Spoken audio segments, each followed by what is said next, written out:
គមន៍អ្នកទាំងអស់គ្នាមកកាន់កម្មវិធីសិក្សាសម្រាប់និស្សិតជំនាញវិទ្យាសាស្ត្រកុំព្យូទ័រទាំងអស់គ្នាវីដេអូថ្ងៃនេះខ្ញុំធ្វើដើម្បីជួយសង្គ្រោះពួកយើងដែលកំពុងជួបបញ្ហាក្នុងវិជ្ជាកំពុងសិក្សាក្នុងឆ្នាំទី1ចូលមេទី2សួស្តីអ្នកទាំងអស់គ្នាខ្ញុំបានឈ្មោះដារ៉ូដែលជាសិស្សរៀននៅសាកលវិទ្យាល័យ Western ដែរនិយាយចំទៅកាលពីម្សិលមិញខ្ញុំអង្គុយសេរីអាវ CSS ហ្នឹងរយៈពេលប្រហែលជា3ម៉ោងហើយចំណែកលំហាត់គណិតវិទ្យាលោកគ្រូដាក់ឲ្យ5ហ្នឹងធ្វើបានតែមួយទៀតចំណែក4ទុកចោលអត់បានធ្វើចាសួស្តីទាំងអស់គ្នានាងខ្ញុំឈ្មោះហ៊ីមនីរតចា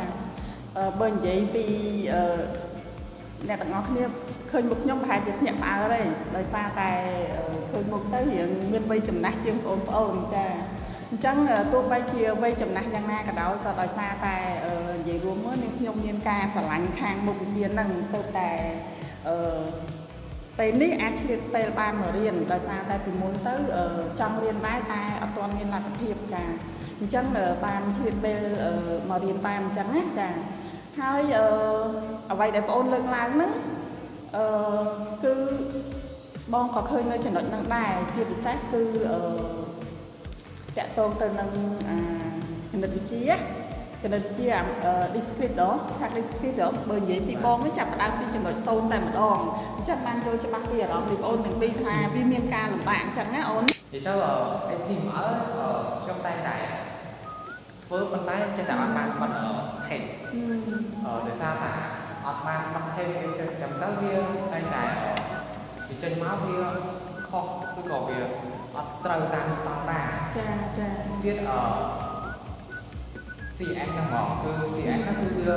ឧបសគ្គសម្រាប់ខ្ញុំដោយសារតែវា HTML ក៏ទៅវាជាគ្រោងឆ្អឹងវាជាយើងធ្វើជារូបរាងវាប៉ុន្តែ CS យើងត្រូវធ្វើកណាវាចេញទៅវាមានពណ៌ស្អាតមានពេកក្រោមវាមានរូបមានអីសមស្របទៅនឹង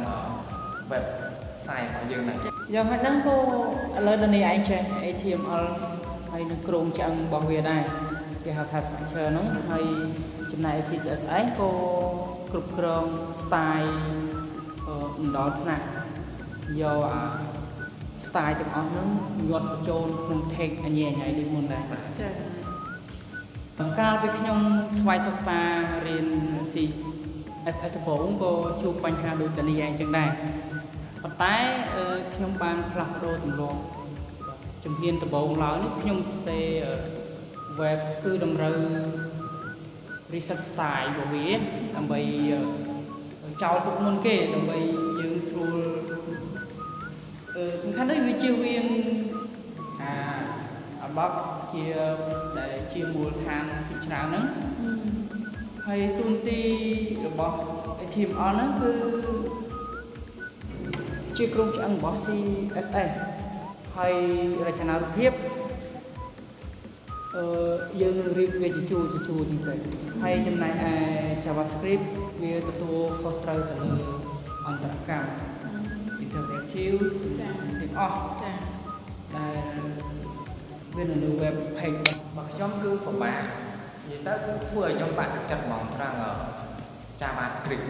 ដោយសារតែ JavaScript យើងទៅសេទៅវាជា variable អីគឺវាពិបាកគឺវារញ៉េរញ៉ៃណាយើងតែងតែហៅឬក៏ប្រើ function ប៉ុន្តែហៅប្រើ function ប៉ុន្តែយើងទៅសេទៅវាអានដោយសារយើងប្រើនេះយើងកំណត់ variable ត្រឹមត្រូវអញ្ចឹងវាឧបសគ្គសម្រាប់ខ្ញុំចាអញ្ចឹងវិធីសាស្ត្រហ្វឹកហាត់ JS របស់បងហ្នឹងគឺចាប់ផ្ដើមពី project តូចសិនដោយមិនចាំបាច់បញ្ញាបញ្ញាគួតប្រជែងជាមួយនឹង project ស្មុគស្មាញភ្លាមនោះទេចាហើយមួយវិញទៀតការដាក់ឈ្មោះ variable ហ្នឹងគឺយើងត្រូវតែមានក្បួនខ្នាតត្រឹមត្រូវអញ្ចឹងណាសម្រាប់ខ្ញុំគឺទ្រឹស្ដីវិញគឺចាំសឹងទាំងអស់ប៉ុន្តែកែមែនការអនុវត្តជាក់ស្ដែងគឺវានៅមានកម្រិតគឺនិយាយថាយើងហើយមួយទៀតវាចេះថាអត់ចាំរបស់យើងមើលទ្រឹស្ដីមែនយើងរៀនទ្រឹស្ដីមែនប៉ុន្តែវា តទៅហើយវាអត់ចាំអាទ្រឹស្ដីនឹងវាថាវាការចងចាំយើងវាខ្សោយផងហើយមួយទៀតការប្រាក់គឺយើងក៏វាខ្សោយដែរអញ្ចឹងខ្ញុំសំនោះធ្វើឲ្យ web code យើងមើលទៅវាអត់ស្អាតទៅវាអត់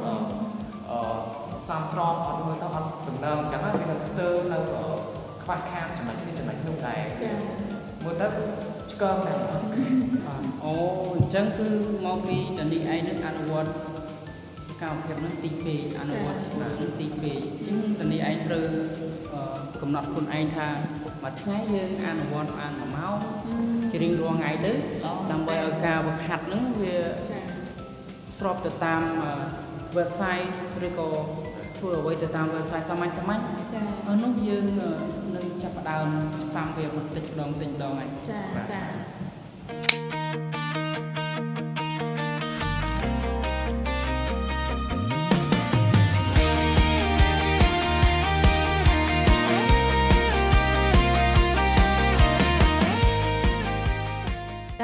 អញ្ចឹងបន្ទាប់ពីពិភាក្សាអំពី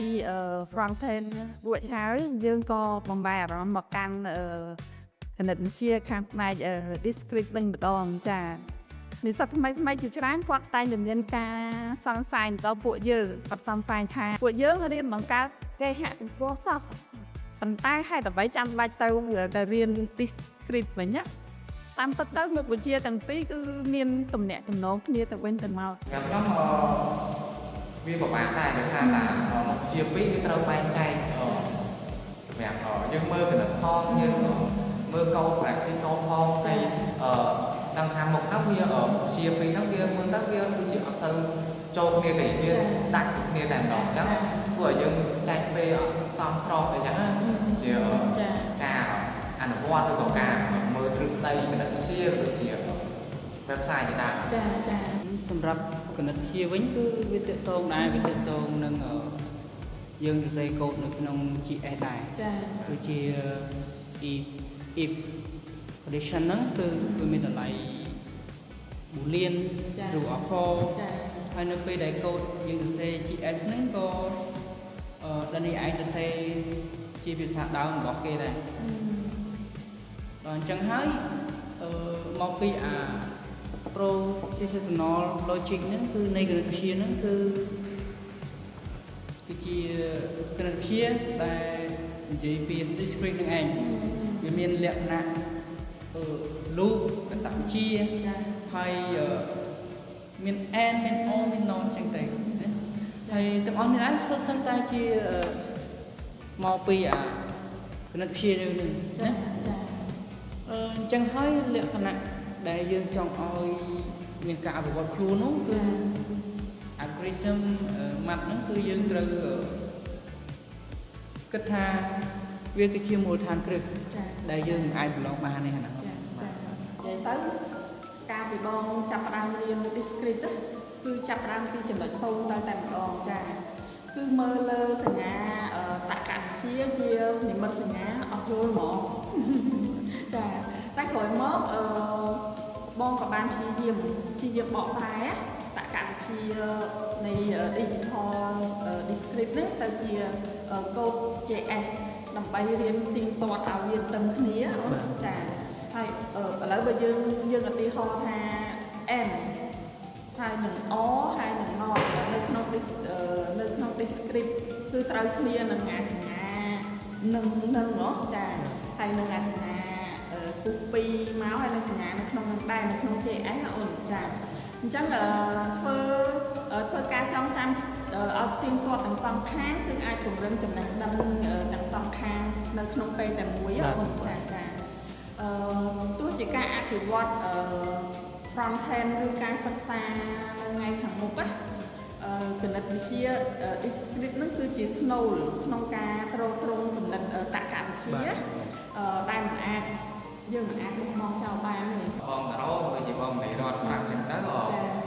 ក៏មានអារម្មណ៍ថាដឹងច្បាស់ពីមុខវិជ្ជាគណិតវិទ្យាក៏ដូចជា website ដំបូងខ្ញុំគិតថាមុខវិជ្ជាពីរហ្នឹងវាចែកដាច់គ្នាឬក៏វាពាក់ព័ន្ធនឹងគ្នាសោះហ្មងដល់ពេលពួកគាត់ជួយប្រាប់ជួយណែនាំចឹងទៅវាធ្វើឲ្យយើងដឹងកាន់តែច្បាស់ថាមុខវិជ្ជាពីរហ្នឹងគឺពិតជាត្រូវការគ្នាមែនយើងដូចជាបងតារ៉ូក៏ប្រាប់ចឹងមានយើងសរសេរក្នុង website មាន true for អីចឹងអត់គឺវាចូលទៅកាន់ទម្រង់គណិតវិទ្យាដែលយើងបានសិក្សានៅចំមេទី2ហ្នឹងទៅទៅទៅនឹង website ដែលយើងបានរៀបរាប់ក៏វាមាន CSS នៅនឹងដែរ CSS ហើយនឹង Java នឹងដែរដល់អញ្ចឹងហើយអញ្ចឹងពេលខ្លះវាមានលក្ខខណ្ឌមួយដែលយើងត្រូវប្រើ Java នៅក្នុងហ្នឹងដើម្បីឲ្យ website របស់យើងហ្នឹងវាកើតជា project ឡើងអាចប្រើប្រាស់បានដែរ ចុះបងមានជួបជាមួយនឹងឧបសគ្គដូចជាការសរសេរកូដដោយ JavaScript ទេទៅទៅនឹងឧបសគ្គហ្នឹងយើងអាចកែសម្រួលឲ្យមានប្រសិទ្ធភាពបានបាទនៅពេលដែលយើងធ្វើការបន្តពីមកសិក្សាយើងចំណាយពេលដូចខ្ញុំប្រាប់ដល់នេះឯងចឹង1ម៉ោងទេបាទដើម្បីចំណាយពេលជាមួយវាដើម្បីទៅសេ front end តូចហ្នឹងដើម្បីឲ្យវាស្ទាត់ឯងសិនចាអញ្ចឹងនៅពេលដែលយប់ស្ងាត់អីហ្នឹងខ្ញុំក៏អាចផ្ដោតអារម្មណ៍ទៅលើការស្រាវជ្រាវទៅលើលំហាត់អនុវត្តផ្សេងៗនិងរូបមន្តគណិតវិទ្យានឹងដែរដោយសារវាទាក់ទងគ្នាជាមួយនឹង JS និង Java នឹងបាទអញ្ចឹងនៅដែលចុងសប្តាហ៍ហ្នឹងយើងអាចបង្កើតក្រុម web តូចមួយមកហើយយើងអាចប្រើប្រាស់កតវិទ្យាហ្នឹងdescript map ហ្នឹងដើម្បីឲ្យជួយសម្រួលទៅដល់លក្ខខណ្ឌដូចជា loop អញ្ចឹងទៅណាបាទហើយបែបនេះយើងបានអនុវត្តជាក់ស្ដែងទៅនឹងបានទាំងmatrix ហ្នឹងដែរបាទ matrix នៅក្នុងគណិតវិទ្យាហ្នឹងចាអញ្ចឹងវិធីសាស្ត្រនេះគឺស័ក្តិសមខ្លាំងតែម្ដងចាអញ្ចឹងការអនុវត្តជាក់ស្ដែងគឺជួយពង្រឹងសមត្ថភាពធ្វើសកម្មភាពdescript ជួយពង្រឹងខាងគ្រឹះខាងក្រោមចាហើយបើសិនបើថ្ងៃខាងមុខចង់បោះជំហានស៊ីជម្រៅទៅលើ front end ឬរៀន algorithm របស់យើងទៅទេចានោះគឺ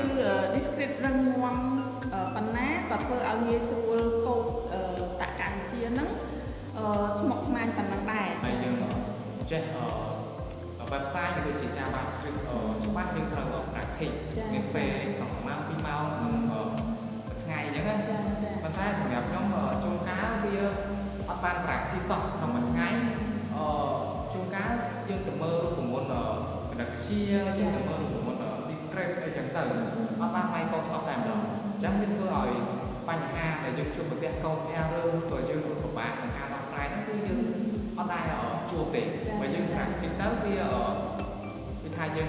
បានដឹងមុនអញ្ចឹងណាដឹង error ត្រង់ណាយើងកែត្រង់ណាឲ្យវាសមឲ្យវាស៊ីគ្នាអញ្ចឹងទៅប៉ុន្តែដល់ពេលអញ្ចឹងទៅវាមានអារម្មណ៍ថាពេល error ទៅគឺយើងទាំងតែម្ដងទាំងកំណត់គិតអត់ចេញទេ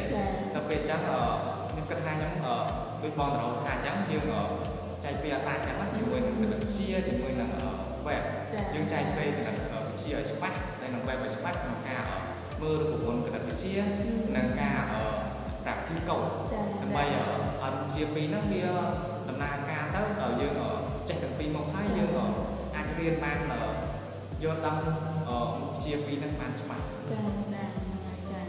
ខ្ញុំភ្លេចរៀបរាប់ចំណុចគ្រោងទៅ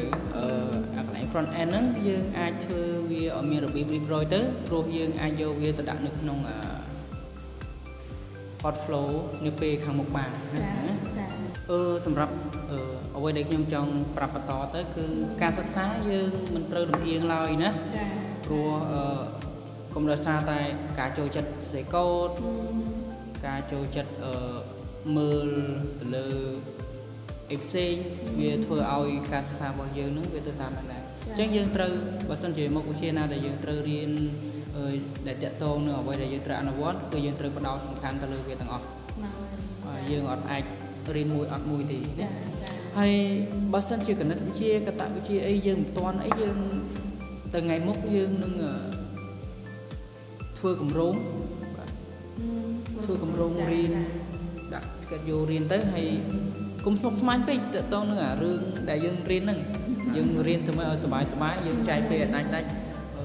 ម៉ោងណាយើងរៀនអីយើងទៅពេលសម្រាប់ពីការងារអញ្ចឹងយើងនឹងអាច